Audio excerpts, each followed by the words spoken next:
Hello there, and welcome to another episode of Live with Little Data. I'm here today with Nihar from Roswell Studios. Welcome, Nihar. Hey, how you doing, Ed? Always good to see you. Great. Yeah, no, it's been a long and fruitful partnership for us, hasn't it? I think we first met back in New York, maybe. Oh my gosh.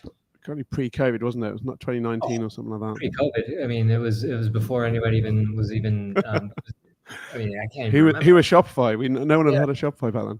I was we were in our original office, and it was about 6 or 7 of us. And how you guys have grown, and we've grown since then. I think it was 2017, if I'm not mistaken. Yeah, that would be about right at the beginning. Yeah. So it's awesome to follow your progress, and I think really thank you for coming today. And we obviously wanted to hear some of your expertise about tracking customer lifetime value and how and maximizing that for brand. And I guess it's particularly the reason we want to do it this time of year is obviously a lot of brands are coming into in holiday season, and they're thinking about, okay, well, I might lose money on the first sale, but how am I going to actually maximize the lifetime value to get that back over the year? And so I think we want to talk about, firstly, perhaps how do we define that? How do we measure it? And then, how do we improve it? Absolutely. Yeah. I mean, lifetime value for our merchants at Roswell, just if I may, I'm just going to go do. To those out there that may not know Roswell. Roswell NYC is a full-service 360-degree e-commerce agency based in New York City.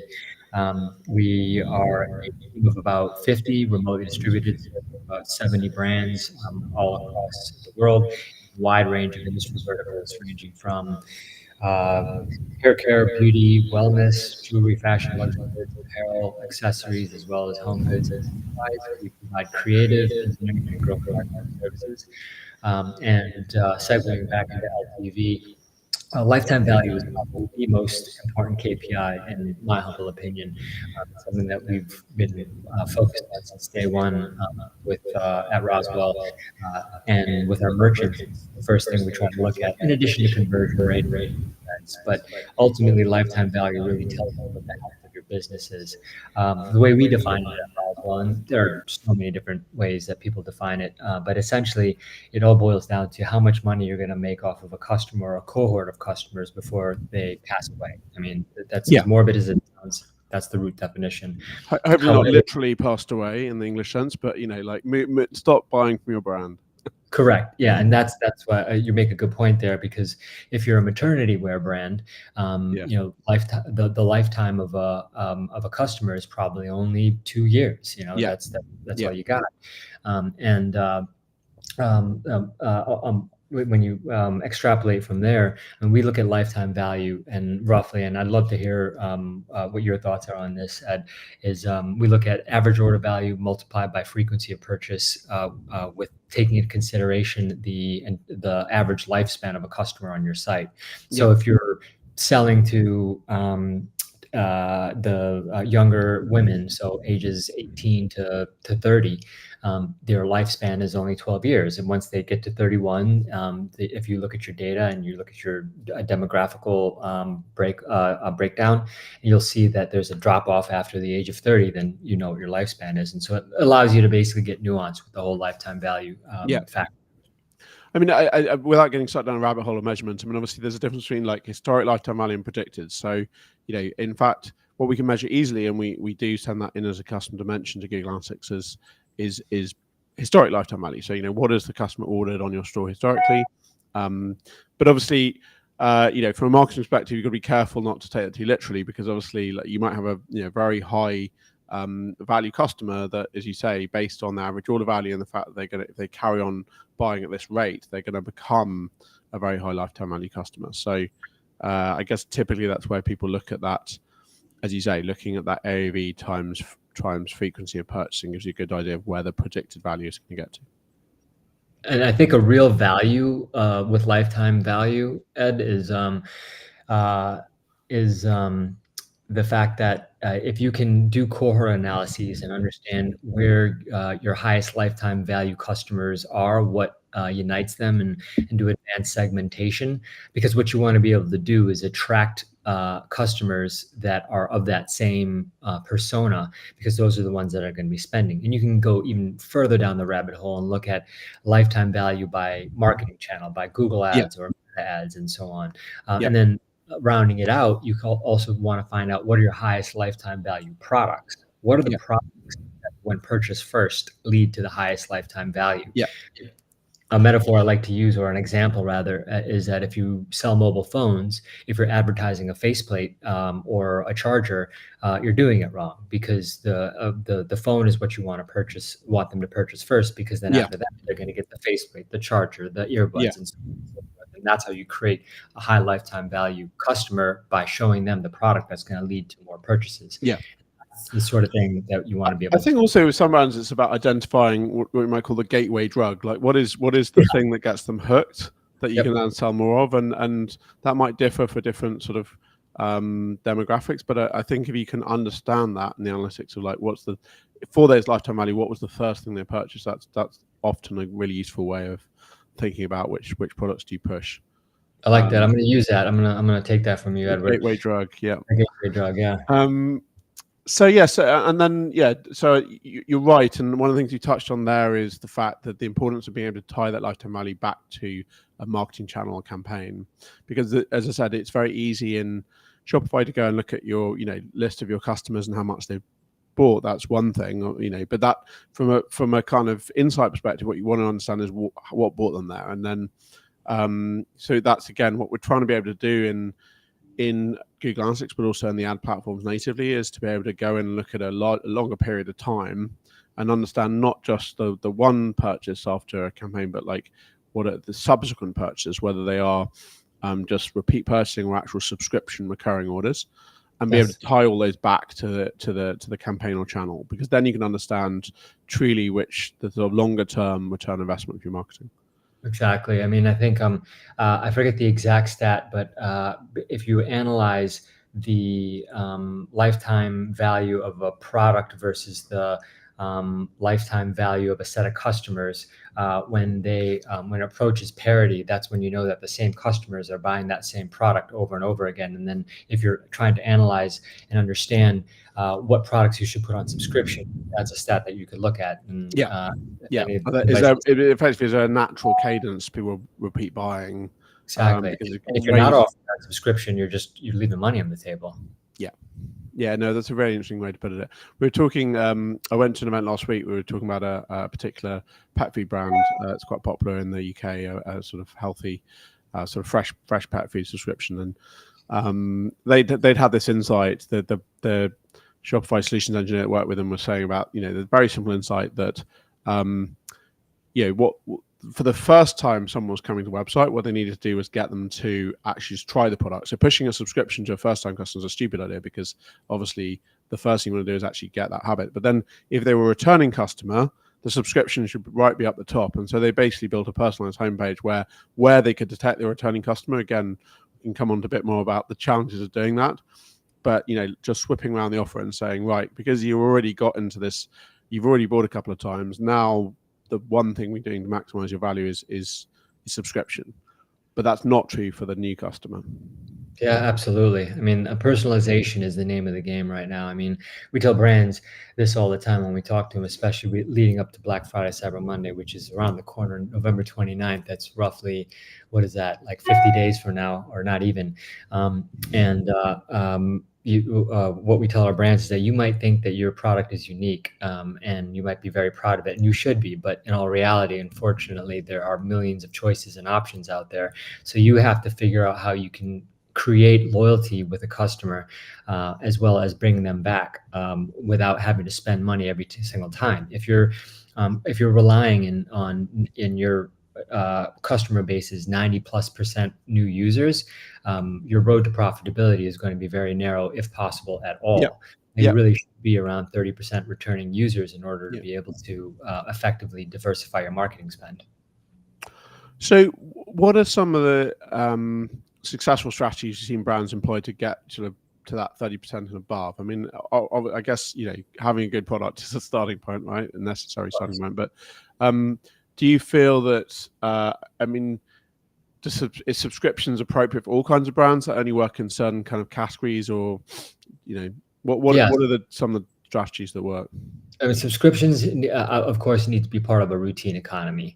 Yeah. I think Jen Gray over at Recharge had eloquently spoke about that at the last year's Charge X conference, and basically stated that, you know, if you're a product, you want to be part of the routine economy. What is the routine economy? Well, I washed my hair this morning. I washed my face. I brushed my teeth. I drank my coffee, and so on and so forth. You get the point. I mean, it's my routine, and it's important for a brand to become a part of that routine. If you and when you are, then that's obviously a subscription product. But to be able to get to 30% returning users is not that difficult. Ultimately, you need to pair retention marketing alongside top of funnel marketing. So, and above the funnel marketing as well too. Above the funnel marketing is being ubiquitous in wherever your customers shop. It could be Amazon, it could be in Sephora, it could be brick and mortar. If you can afford the inventory management that costs that go along with it, you should be everywhere you can. Why? Well, because when a customer sees you in the Amazon marketplace, if they may buy it, that's their first experience. And then if you have a strong top of funnel marketing strategy, Google Ads, search, affiliate marketing, and then you bring that customer to your site, they may have already had an experience with it. And now you're not paying those margins to Amazon, you're recouping them. And then you're capturing their email address, you're capturing their mobile number, their preferences, and so on. You're adding them into Klaviyo segments. You're leveraging Little Data's server-side tracking to be able to accurately project and understand and identify where customers are when they come to your site through, you know, add to cart events and things of that nature. And then when they're coming to your site, you're able to retarget them. Why pay for the same set of eyes twice? If you brought them to your site and they clicked on an ad, you've paid for it. Now it's time, it expressed interest. Now it's time to retarget them in a cost-effective manner, leveraging Little Data and Klaviyo. It's a really interesting point. I never thought of it that way. I always thought that channels like Amazon and, you know, wholesale and stuff are sort of parallel with your DTC Shopify store. But in some ways, they actually might come the first step. They might be the way the customer tries your product, and then obviously your online marketing to be way more effective, because they're obviously way more likely to click on a product they're already aware of, and that's how you capture the lifetime value. 100%. Absolutely. Yeah. And so let's talk a little bit more about that online ads acquisition, and, you know, because Little Data, as you know, released a new product for Google Ads this summer to try and boost that. So, how do we try? It's obviously becoming, you know, on Google and Meta, it's becoming much more expensive. For CAC, it's going up all the time. So how are we able to sort of better attribute the lifetime revenue to those ads to understand which are driving, you know, which are basically long-term profitable? Well, first, most important thing is making sure the data integrity is there, and Little Data does an effective job of that. I think with your persistent ID attribute, which allows you to be able to identify customers, because attribution is key. If a customer clicks on a display ad from YouTube, and later on clicks on types in XYZ product into the Google search, and then ends up coming to the site and essentially buying, historically that credit would go to the search, and display ad wouldn't really have any understanding there. And so you may actually start putting more efforts into SEO when unbeknowingly you're not actually putting more money in the source of the attribution, which was essentially the display ad. So leveraging Little Data's integration to be able to create that highest level of data integrity allows your attribution modeling to be that much more accurate. And then you leveraging Google's AI technology with PMax, it'll automatically be able to, I don't know about automatically, but basically your performance marketing teams, we do that at Roswell all the time, are going to be able to distribute budget more accurately. Yeah. Well, I think automatic is the right word. I think, you know, the way Google and Meta are going is that they kind of want, as you know, their AI to do the budget allocation, and effectively as an you know, performance marketer to I'm concerned about putting myself out of a job, you know what I mean? Sure. And I definitely hear people that say, you know, actually just letting PMax or Facebook's equivalent just to run and run doesn't necessarily get you great results, but it certainly gets you better results. I mean, to go back to your point about persistent ID, you're right. There's two kind of key ways we can link that sort of ads to buying journey together. I mean, one is just making the best use of the cookies that are already there. So if the user's coming back on the same device, we can at least recognize them. I mean, a lot of cases, like you can't even track people who literally came yesterday and on the same device come back. But also, the clever thing with Google Ads now is you can do what's called enhanced conversions. That means that you can link you can share basically the first-party customer data from Shopify, so their name, email, physical address, and that means Google link based off a Google account. So even if there was no actual click, and your example is a really good one, like I didn't necessarily click on that ad, and I didn't necessarily come and do that search in the same browser, but because Google knows that I saw that ad. Maybe it was a pre-roll video on YouTube and I logged into YouTube on Chrome, and then I come back to my Chrome browser and I logged into Google there. It can know that I'm the same person. And that, obviously it doesn't match in all cases, but again, that's giving another sort of 10, 20% boost to attribution. And that's all good from a kind of performance perspective. Exactly. I mean, every percentage point counts, especially as you're marching towards Black Friday. Yep. Okay, so let's go back to sort of kind of measuring and using customer lifetime value. I mean, what are so you mentioned I know you guys are users of Triple Whale as well. How does Triple Whale handle like looking at customer lifetime value versus what you might do in Google Analytics? Sure. I mean, I think one of the most fantastic reports that outputs that Triple Whale provides is linear attribution, basically being able to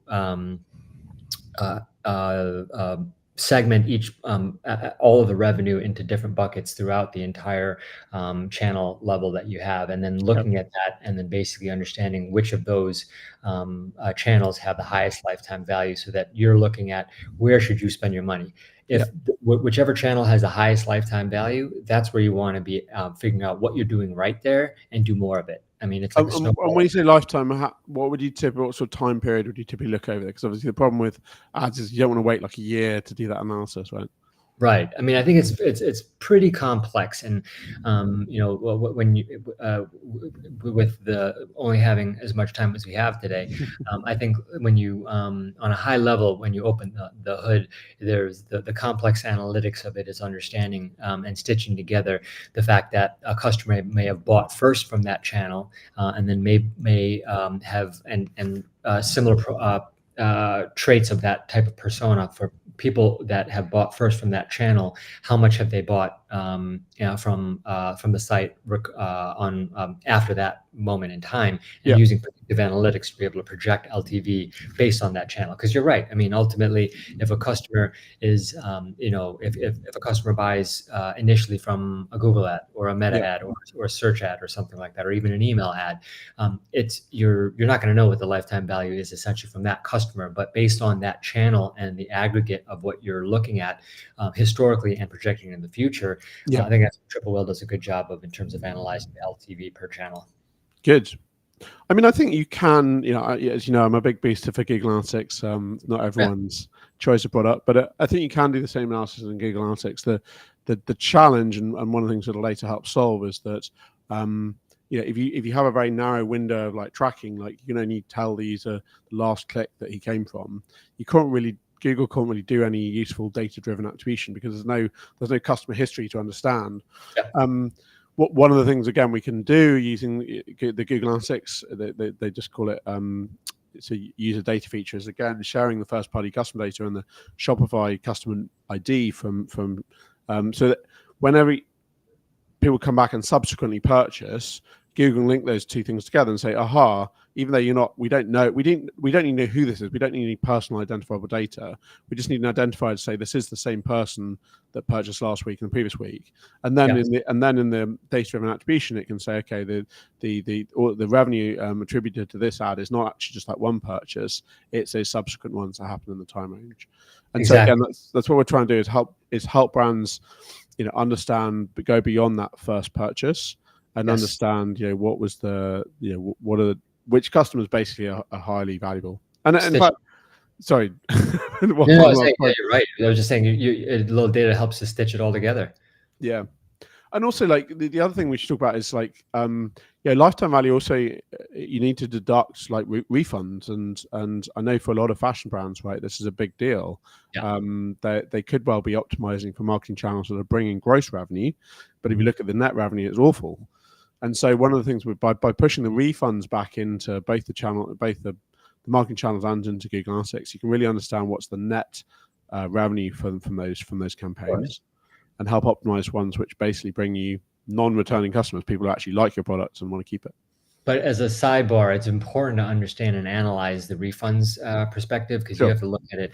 Is it a product issue? Is it a customer service issue? Is it a segmentation issue? What is actually happening there? Because ultimately, and how can you battle that? Because we've seen brands that have almost been on the brink of going out of business because of their return strategy has been incredibly horrible. Right. Yeah. No, it's a fair point. And again, I think so. It's not all about channel, but again, being able to analyze returns by product, by perhaps, as you say, even by kind of service agent or whatever is pretty important as well. Of course. Awesome. So yeah, going back to like, okay, so you're a brand now coming up, as you say, to sort of peak season. What would be some of the top recommendations you'd have? Feel free to narrow it down to a particular industry vertical that makes it easier. But what would be some of the tips you have to try to maximize lifetime value from the customers that you're acquiring, or maybe the traffic you're acquiring the next couple of months? Sure. I mean, I think Black Friday, Cyber Monday it's going to be incredibly expensive from a CAC perspective, from cost per acquisition and click through and everything else. But I think brands we talk to all the time, we tell brands that you need to be able to harness the power of the traffic. I mean, it's basically, back in the day, Black Friday, I don't know if people realize what the reason it was called Black Friday, because all year brands would be running in the red, and Black Friday came around and they all of a sudden would go in the black. And that's where Black Friday comes from. Yeah. So it's the rush of traffic that you have to capitalize on. Understanding segmentation, understanding what customers want, and personalization, being able to get the customer to buy that high lifetime value product that's based on that customer profile is critical, because when they buy from you, that might be their first experience, it might be their third, whatever have you. But during this time period, you want to be able to maximize personalization to be able to get the highest lifetime value product into the right customer's hands, so that they come back to you over and over again, even through the Q1 lull. And that's one thing that we really talked to brands about, is maximizing your retention marketing strategies during that time period. Make sure that you're leveraging data ships, for example, to be able to optimize and maximize the number of signups in to your email list, so you're advancing list growth. It's a huge opportunity right here to be able to increase your customer base, and then and get them to buy the right products that are going to lead to multiple purchases post Black Friday, Cyber Monday, thus leading to high lifetime value. Yeah, good answer. It actually made me think of another question I've been discussing with a few people the last couple of weeks, and you might have a viewpoint on, which is just a bit off topic, but it's about the whole, like, actually just marketing strategy the next couple of months. I mean, obviously election season and sort of Thanksgiving sort of combined makes it an incredibly expensive month to be out there buying ads. Yeah. Does it make sense? Should brands actually just basically pulling back from from that sort of online marketing spend and perhaps deploying in Q1 when it's cheaper?